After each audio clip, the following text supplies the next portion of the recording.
Everywhere you look, you find the chains to your own slavery. Society is begging you to self destruct. They offer it up to you, and 99% of men are taking the deal. You go look on your phone, and it's an infinite feed that you can scroll for hours and get lost in with girls half naked. There's porn, there's dating apps, a constant invitation to waste time and do things that put you in an emasculated, frustrated state of mind. You look at things like games and computers, right? A constant invitation every time you open up your computer to waste time on meaningless games and things that are not going to get you ahead in life. Men do this all the time. Just about every store that closes turns into a vape shop offering you this toxic Chinese garbage that you can inhale into your lungs. You've got weed, you've got beer, you've got bars on every corner, you've got Netflix and sports begging you to waste your life on these things. And society, it's not only that these things exist,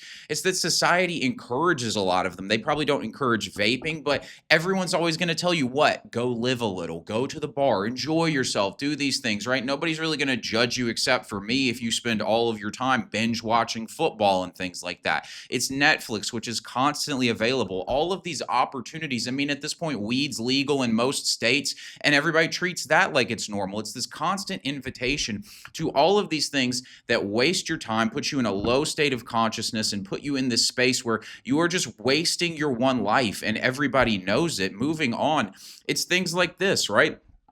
Getting an apartment, getting a car. And listen, obviously those things are fine, but my point with this slide is really to talk about the keeping up with the Joneses state that so many people are in, where they spend their whole lives in this space where they feel shameful about where they're at. They're comparing themselves to other people. And so they feel this constant need to keep up. And this leads them to make bad decisions that aren't in the best interest of their future selves, right? They rush to get an apartment to validate themselves rather than saving that money. They need to get a car that looks cool so that they can validate themselves to other people. And so they take out debt for these things. And you get yourself stuck in this rat race doing this where you can never escape. Again, the chains to your own slavery, they are handed to you. Nobody makes you do these things, but they are constantly available to you. And the point of this video that we're going to get into is really just about how you have to choose to rise above these things, and it is not easy, but it must be done. And you can see it with the things we've already discussed. And moving on right here, you can never find any peace of mind either. It's constant noise from music, from podcasts, from videos. When was the last time that you drove in your car in silence for like 15, 20 minutes? It's like everybody's blasting music. Everybody's blasting a podcast. When was the last time you cooked dinner without listening to a video in the background? It's like constant noise, which means you never get in touch with yourself, get in touch with God. You have no sense of peace in yourself because it's just constant noise everywhere. Messages bombarding you, everyone expecting your time. Maybe that's not for all of you, but I know this is something I deal with as a real estate agent. It's just constant notifications blasting into my consciousness, distracting me, forcing me to pay attention to things. There's never a moment of peace. Moving on, this kind of food, this is the type of shit that is on every corner. It's just junk full of seed oils and sugars and refined carbs that just makes you fat. It turns you into a mess. And all of this stuff, from the porn, from the junk food, from the games, from the beer, from the debt that you can take out so easily, all this stuff, it is just begging you to destroy your life, and it is right there waiting for you. You can take it, and for most of this stuff, nobody's even going to bat an eye if you do it. The world is constantly begging you to indulge in your own self-destruction. But where does it lead? Well, it leads to this right here. Some lonely, depressed guy living alone, right? This is what you end up on. Your life is meaningless. It's passionless. You have no purpose. You have no connection to anybody because you've built nothing with your life. You're in this pit where you basically just go from one compulsive thing to the next, or maybe you're the guy who's just swamped in debt because he's living this lie trying to impress people. This is where this leads you. It leads you to a physique like this. Imagine you live this life where, and a lot of you guys are unfortunately in this space, you've got compulsive behaviors, you overeat, you watch porn, you're smoking and drinking, you're wasting your life, you've got these behaviors that you know you shouldn't have, and then you go look in the mirror and this is the kind of physique you see. It's just like, I mean, no wonder you feel like dog shit. And then this just creates this like self-perpetuating cycle where you feel so bad that you go back to your compulsive behaviors to try and give you a pickup. And it's just this cycle that you run through. It's things like this, right? Being saddled with debt, working in a cubicle, stuck in traffic, making the average American income of $40,000 a year. This is where taking the path of least resistance, taking the indulging in your own self-destruction, taking that path, this is where it leads you out of shape, depressed, working a soul-killing job with no purpose, and you're in debt slavery. This is where this leads you.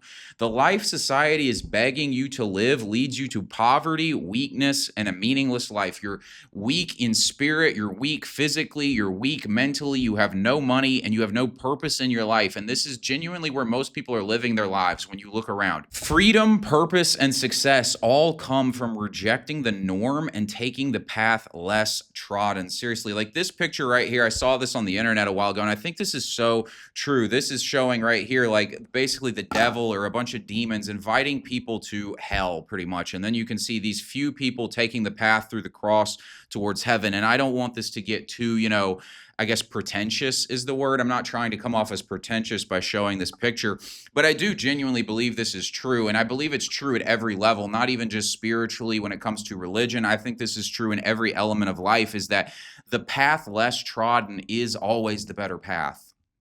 It just is. And it's just the way that the world is set up that the things that will really destroy you are so easy and available to you. And this is like the devil's big trick to you, is that he makes all of the chains of your own slavery so tempting to you that you put the cuffs on yourself, and it's constantly invited to you. And this happens again at every level. And in fact, I think all the levels are really merged, because I think when you make a decision that maybe you consider innocuous, let's say it's like, putting yourself in a lot of debt, right? So people would not necessarily consider that a spiritual matter, but what does that do to your soul in a sense? You live a life of stress, of desperation. This is just dragging you down into a low state of consciousness. I think things like porn, things like junk food, these things all wreck your state of mind on a spiritual level and just on a physical level. And it's just dragging you down into the mud. And people do this kind of stuff. The less trodden path is the path you have to walk if you want greatness. And we talk about this all the time with being top 1%, avoid ending up like the 99%. I'm just taking basically another angle on this to show that, like, genuinely, I think that all the evil, all the bad in life is the path that is on offer to you constantly. And I don't think like it's a malicious plot necessarily. Maybe on a certain level it is. But I really think, people volunteer for this path. They volunteer for their own destruction. They choose this path for themselves. And so it's really about taking responsibility and understanding you have to do something different. But it's about, you have to take that different path. It's about being 1%, and not in some narcissistic kind of way. It's about understanding that that path that only a few people walk down is the right path. And there's a reason only a few people walk down it. It's because the path of destruction is so available to you everywhere. And it's been this way. The path of self-destruction has always been easy. That's how they get you to take it, right? If it was hard to destroy yourself, you wouldn't do it. It's easy to destroy yourself, and therefore you choose to do it. This is how it goes. It's so easy to scroll on your phone, eat shit food, and give up on life. Right? And this is how most people live their lives. It's strangely hard not to destroy yourself, matter of fact, because it's like you'll know something is self-destructive and you will still choose to do it. And it's like there's this part of you that wants to destroy itself. I think there's like this, I don't know how to describe it, like a spirit or just a part of your psyche. If you wanted to think about it psychologically, maybe you're just dopamine addicted or something like that. But there's just a part of you that is clearly seeking its own destruction. And it's like you have to contend with this as a human being and rise above it. Inside of you is something that longs for self-destruction. And that, along with your impulses, will lead you astray. And this is like the true challenge of being a great man and being just a great human in general, because this can apply to women too, is just like having to rise above these demons in your head, rise above your impulses. And that is like the path of purpose and meaning and true maturity and development, is to rise above all of this shit. The devil gives you the handcuffs. It's important to understand that he doesn't cuff you. you cuff yourself by all of these things that are on offer to you. And yes, it is readily available, and that can lead to so many people playing the victim and blaming society. And I don't think society is great, but at the end of the day, it is all of us who indulge in these things who put the cuffs on ourselves. We choose to do it. Even if the porn is thrown in your face, you could turn the phone off, right? And at the end of the day, you're not actually going to escape this shit if you keep blaming somebody, because it's easy to keep blaming society, right? And there's tons of videos that are going to blame society for all this type of shit. At the end of the day, you have to understand the game we're playing here is that you are constantly being offered your own self-destruction. It is only through you taking responsibility for your life and saying, I'm taking a different path, I'm going to rise above this shit, that you're actually going to escape it. You're not going to escape it if you keep playing the victim to society or whatever other boogeyman you want to blame for this stuff. So how do you resist? How do you avoid these kinds of things? How do you actually escape? Because if it was easy, like I said, everyone would do it, right? It's the fact that it is so easy to self-destruct that causes people to take this path. Well, the thing that I have found that works for me is that you have to find something greater than the degeneracy to reach for, meaning you have to find something that you like better than degeneracy. And this is the part I don't think people talk about, right? In the self-improvement space, when it comes to the David Goggins or the Andrew Tates and all these kinds of people, they will they'll shame you for indulging in degeneracy. They'll shame you for being fat. They'll shame you for lack of discipline. They'll shame you for whatever other bullshit you're doing, getting drunk, smoking weed, wasting your life. They will shame you for these things.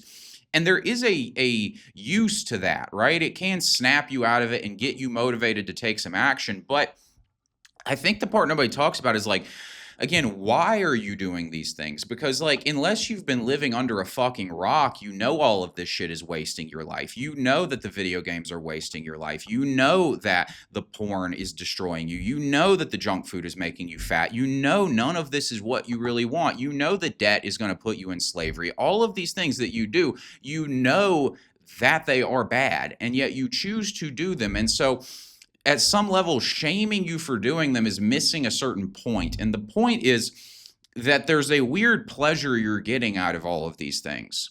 It's like porn feels like a high if you're down. Junk food feels like a high if you're down. Debt feels like a high if you're in this low space, right? And so it's less about shaming you. And at some point, if you're going to rise above this shit, you have to find something you prefer over it. And I'm going to explain what I mean by this.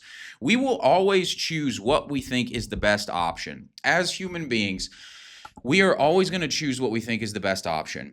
Even if that option is a terrible option, we will still, we're choosing it because we think it's the best option. From our perspective, it seems like the best thing to do, and that's why we do it, right? Even if it's something you know you shouldn't be doing. It's like, maybe like you eat the junk food just because you're like, well, I've had a bad day and it feels like the best choice, right? Maybe getting the debt feels like the best choice to you, and that's why you do it, even if you know there's going to be bad consequences for it. We make the choices that we think are the best in the moment. And so shaming you, it only works a little bit. You have to find something that's an even better choice, a new perspective on things, so that you can find a better option than the bullshit. And this is actually how I rose out of my bullshit. You know, I've told the story before tons of times about when I was 20 years old and, you know, I'm getting drunk, smoking weed, just wasting my life, failing college classes. And it wasn't shame that made me stop doing that stuff. It was finding something that mattered more to me than those things. It was like, basically in that situation, my options were like a shitty future that I was not inspired by or degeneracy. And so I was just choosing degeneracy. It's kind of a logical choice, honestly. But it was once I found a future that I was inspired for, that I liked better than this bullshit, that's when I cut it all out. And I think this is really important, is like, I was making that choice because it seemed like the best choice. But then I found a better choice, and so I stopped all that shit. Right? You couldn't have shamed me out of it because it just seemed like a better option than any other option I had at the time. And a lot of you guys are in this space. The reason people choose self-destructive behaviors is because from their perspective, they seem like the best choice. When you're living in apathy, porn feels like a good idea. What do I mean by that? Well, when you're in this just down bad state where you don't feel good about yourself, that dopamine blast of porn or drugs or junk food or whatever it is, it feels better than the state of mind you're operating in when you're depressed, when you are apathetic, when you feel like low self-esteem. It's like a reprieve from these low states that you're living in, this frustrated, fearful kind of energy that people live their lives in, or apathy, or just being down bad. It feels better than that, and that's why people do this kind of stuff. This is why people eat emotionally, right? You always will notice this. Like, you are way less likely to stick to your diet if you had a bad day, or you're stressed, or you're tired, or you didn't sleep good, whatever it is. That's when you go eat the junk. It's not when you're on 8 hours of sleep, life's fucking great. Like, that's when it's easy to stick to the diet. And so this shows us that a lot of your compulsive behaviors, a lot of the self-destructive choices you make come from you being dragged down into a lower state where this seems like a better option than what you're feeling in the moment. And so this is why we choose to do these things. The shame of feeling less than others causes people to sink into debt, living paycheck to paycheck to impress people they don't even like, right? You feel ashamed of your status in life, and so you go buy clothes, or you go buy the car, or you go get an overpriced apartment, or you just buy shit to try and make yourself feel better than where you're at because you feel bad about something, right? And this is like, again, this is like the devil's real trick with this, is he gets you in this bind where, like, it makes you feel like your choice is depressed, apathetic state or compulsive addictive behavior. And it's like he gives you these two: debt, or, compulsive behavior, junk food, weed, drugs, whatever it is, or apathy or depression or frustration and low self-esteem and shame. He gives you these two choices and makes you think this is the dichotomy. And so people live their whole lives in this cycle of just feeling ashamed of themselves and then crashing themselves out. And occasionally they get enough motivation to take action for a couple of days, but it's not like a true transformation. And so they just eventually sink back down into the bullshit. The way out is to rise above these things. It's not to fight them. It's not to shame yourself for these things. It's to find something greater than them. Find a reason to choose something different, okay? If you are genuinely happy and at peace, why would you make decisions to self-destruct, right? That's like, I mean, seriously, like, how many times in your life, do you genuinely feel at peace, like in yourself, right? You don't need content on, you don't need all this shit to escape from life. You actually just feel good. You don't feel like you're lacking anything. You're not thinking about something in the future you want. You're not afraid of something that might happen. You're not feeling bad about something from the past. You're not just feeling dead inside. Like, you actually just feel good with yourself. In that state, why would you self-destruct, right? I have no desire to drink because drinking's a down for me. Like, it feels worse to drink than to feel sober. Most people drink because being drunk feels better than sobriety. This is why this happens. If you get yourself into a good space mentally and you're in a good place in your life, these things just don't feel like a positive. They feel like a negative because they are, but you have enough of a vantage point to see how bad they are. There are two things I've done that have allowed me to rise above the filth and live a better life to the degree that I have. I have made tremendous progress on these kinds of things, but I put that caveat in there because I don't think anybody's really perfect at these things. And so I'm not trying to sit here like I'm on top of a mountain and I could never fuck up or anything like that. I fuck up plenty of times. And so, like, I don't want you to set that as the barometer, essentially, but I do want you to basically keep trying to move up this mountain, and progressively you will get out of your bullshit to the point where it is way less prevalent. It doesn't affect you. Your emotional state isn't down bad, where it's easy for you to escape the chains that are being offered to you because you are in such a good place that the chains can be seen for what they are, which is the chains of your own slavery. Step one: spiritual growth, okay? These kinds of things right here, meditation. And, recently I've been trying to really, for the longest time I had a lot of selfish motivations when it came to my own personal growth. And I still have a lot of selfish motivations. Obviously, I want to get rich as fuck. I want to be attractive. I want to be in great shape. But I have really tried recently to almost like kind of look at myself and realize, like, I was building myself for my own personal glory in a lot of ways. And I realized that that was going to lead me to a trap in the end. And it was just basically I was propping up my own ego over time. And I realized, like, I needed to do some serious work on myself from the perspective of actually trying to be a good person. And I'm not saying like I was fucking evil or anything. I don't think I was ever like a horrible person. I think I've always had decent character, but just like trying to actually just be a good person. right? Holistically. And this has led me to a lot more of a spiritual commitment I've been on recently. That has meant a very committed meditation practice. It has meant reading books like this one you're seeing on screen here, Transcending the Levels of Consciousness. This has been a prolific book. I've read it in the past, but I just reread it and devoted myself to it a lot more. Getting more into Christianity and trying to, just like have a little bit more humility in my life, try to develop that spiritual sense to myself. And I have found that the benefits of this have been massive when it comes to just your overall state of mind, right? And this was something for a long time I resisted because honestly, I felt, and this is again one of those kind of games the devil plays, those like handcuffs he'll put on you, where like I had so much like inner guilt towards myself, and I always felt bad about myself, like I wasn't as good as I could be. I was always holding myself to this perfect standard, and I was always coming up short of that, obviously. And so I always felt really uncomfortable with like Christianity in particular. I felt very judged by it. And I had to learn to let that go and realize that I was judging myself. And because I was judging myself, I wasn't opening myself up to the grace that can be given to you by God. And once I realized that, I realized I could let that shit go.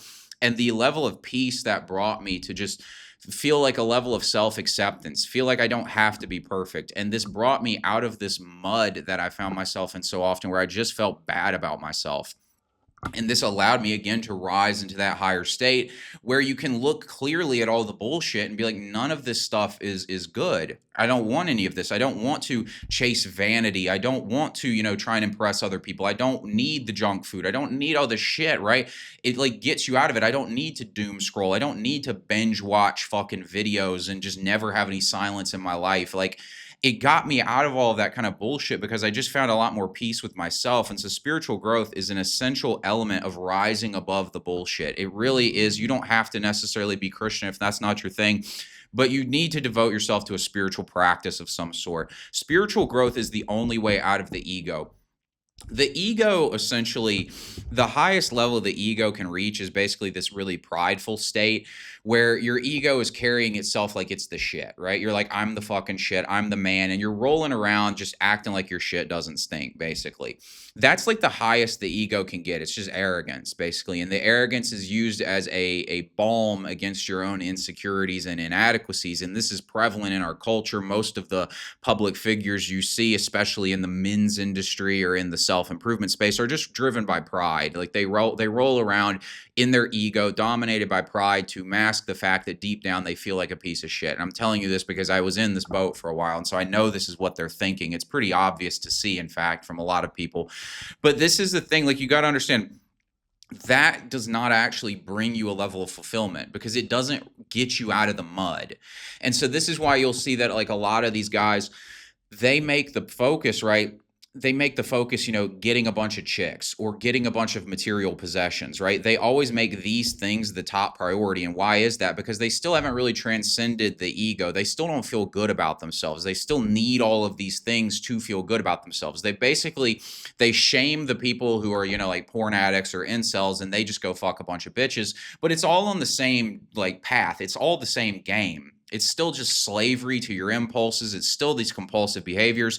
Instead of getting into debt for material possessions, it is, let's buy it all because I'm rich as fuck. Ha ha, look at me and my 100 fucking cars or whatever. And I'm not against material possessions. I'm all for that if that's your game. Again, like, it's my game. I like the idea of making a lot of money, but I've just really tried to detach my ego from it and just find things that I actually like, right? Like a piece of clothing I actually like, a car I actually like, a lifestyle I actually want to live, trips that are meaningful to me, rather than doing all of these things as like a way to show off to other people, trying to escape that ego need, right? And like, just, for the longest time, it was like I would try and go hook up with girls and things like this, and I'd do all that kind of shit.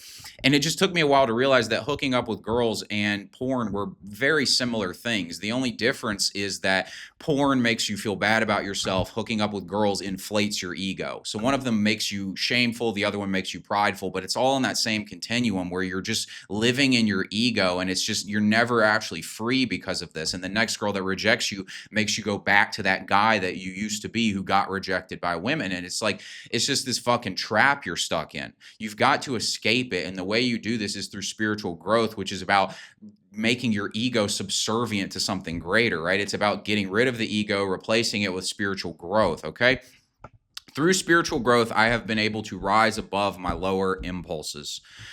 This was done because I found increasing gratitude, peace of mind, and freedom from my own self-condemnation. I already addressed the condemnation, but I've just really focused on, I've always been extremely motivated and ambitious, and just trying to, like, for the longest time, that would just put me in the space where I was constantly feeling like I needed to get the next thing.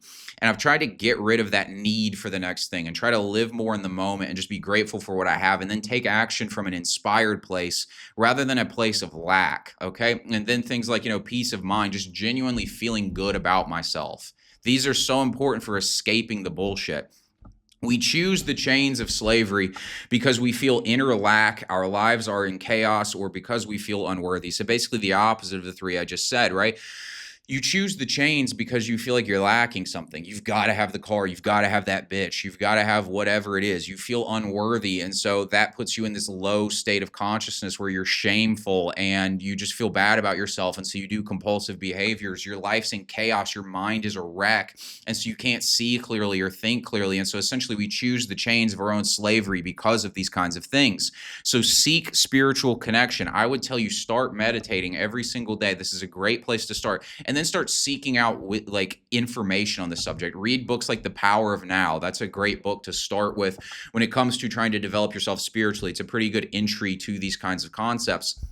That Transcending the Levels of Consciousness book's a pretty in-depth book that some of you guys who aren't familiar with this stuff probably would struggle with, but I would recommend it eventually. But, go seek a spiritual connection. Like, genuinely try to connect yourself with the divine. And what I mean by that is really just like, the way I would describe that is like the truth of life, right? Try to actually find the truth. I think God, the divine, it literally says, like Jesus says, I'm the way, the truth, the life, right? The truth, right? I think like seeking truth, seeking reality, and what that really is will lead you on this path out of your ego and into a better place where you can rise above the chains that life is offering you. Number 2, create a positive vision for your life. Find something you prefer over the bullshit you are offered. Find something you would rather have than that low state of mind. Find something you would rather have, and I'm not saying because this is where I mess this up, right? It's like, I'm not saying find something like if you're an incel or something like that. I'm not saying the thing should be getting bitches. If that motivates you to take action, then that's better than nothing. And that was kind of my move for a long time. But like a better one is like, find something that feels better, that feels intuitively, like internally you feel better about yourself, like a higher sense of self-esteem than even needing sex to begin with. Find something greater than that to just get you out of it, right? How about like a real connection rather than just compulsivity, right? Find something like that, right? Try to create a higher level vision rather than just, again, operating on the same continuum. Find things that are above these continuums that you find yourself on, right? Where it's constant vanity or ego and pride and insecurity and all these kinds of things. Find something greater than that you can aim for. Find something worth putting the weed down for. Right? Find a vision for your life. Who do you want to be? What do you want your life to look like? And find something that's better than the options that you are choosing right now. And then, again, like I said, people choose what they view as the best option. If you can find an option that seems better than weed and wasting your life and shit like that, you will take it, but you've got to find it.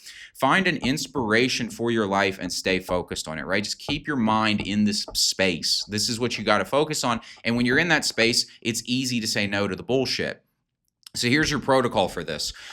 Create a vision in detail of your ideal self in life. You should write down multiple paragraphs about this. Get crystal clear on how you want to feel, how you want to act, how you want to live. What do you want your life to look like? What things do you want to have in your life? What experience of life do you want to live?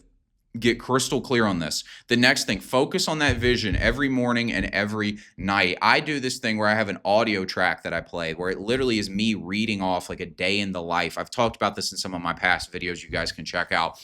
But it's like a day in the life, basically, where I read off what a day in the life looks like for my ideal self, living my ideal life. And then I play this in headphones with this like high vibrational music in the background. And I listen to this in the morning, I listen to this at night. It gets me into the right space, and it makes it a habit to where like in my daily life I feel like this person and I feel good about myself and I'm motivated to take action, and I've risen above all the bullshit, the laziness, like laziness or apathy. These kinds of things are things that I've struggled with. When I'm in the right headspace, apathy is not a choice I want. I don't want to doom scroll. I don't want to waste my time. I want to take action because I'm in the right space to do so. Next, ask yourself, what would this person do in my situation, right? Now we're getting some clarity on your specific situation. Okay, this best version of myself, what would he be doing? Okay, he'd probably be learning how to do whatever it is you want to do, right? Or he'd be doing the work. If you know what to do, he'd be doing it. If you don't know what to do, he'd be figuring it out, right? You figure this kind of shit out and you're like, okay, this is what I'd be doing in this situation. And you're trying to keep yourself in a space that is greater than the bullshit that society is offering you so that you can choose the better option. Keep yourself in an inspired state of action. That's the next step. So you just want to constantly be mindful. Like you really need to, and this is where meditation comes in handy, is you need to start monitoring where your mind's at. Are you sinking down into the bullshit? Can you feel yourself fading back into that? Can you feel yourself gradually getting more compulsive? It starts with like, oh, I'll just cheat on my diet on this, or oh, it's not that big of a deal if I just look at Instagram for a few minutes. And next thing you know, you have full-blown crashed out. You need to start catching yourself when you feel yourself slipping down into the bullshit so that you can rise back into an inspired state of action. Whenever you feel yourself slipping, go back to the vision, right? Just remind yourself, nope, I don't want to take this path. And you'll notice that it's hard to do this. And this is what I'm saying. There's a part of you that wants to self-destruct, and you have to guard yourself against it because it's going to keep dragging you down. It's going to feel so easy to drag yourself down into that state. And you have to muster up the will inside of yourself to be like, nope, I'm choosing something greater. And then go choose it, get yourself back into that state, and then you can escape all the bullshit and the chains of society. So guys, I hope this video helps you in escaping the chains of slavery that society is throwing at you and making better choices so you can live a quality life. And if you want to know why 99% of men never get what they want in life, click the video that's coming up on screen. Thanks for watching. Be sure to like and subscribe. I'll talk to you later.